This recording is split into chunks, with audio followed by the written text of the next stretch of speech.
Maglalagay tayo ng liquid sealant sa refrigerant para kasi micro leaks to eh. Tingnan natin. Pakakarga lang namin kinamaga para hindi siya maubos agad yung kanyang refrigerant. So it will fix the micro leaks. Liquid yan siya. Lalagyan mo sa suction line.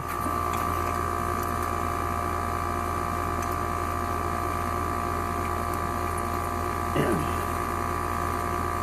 And then get your suction line para may push niya ng refrigerant. Okay? Yeah.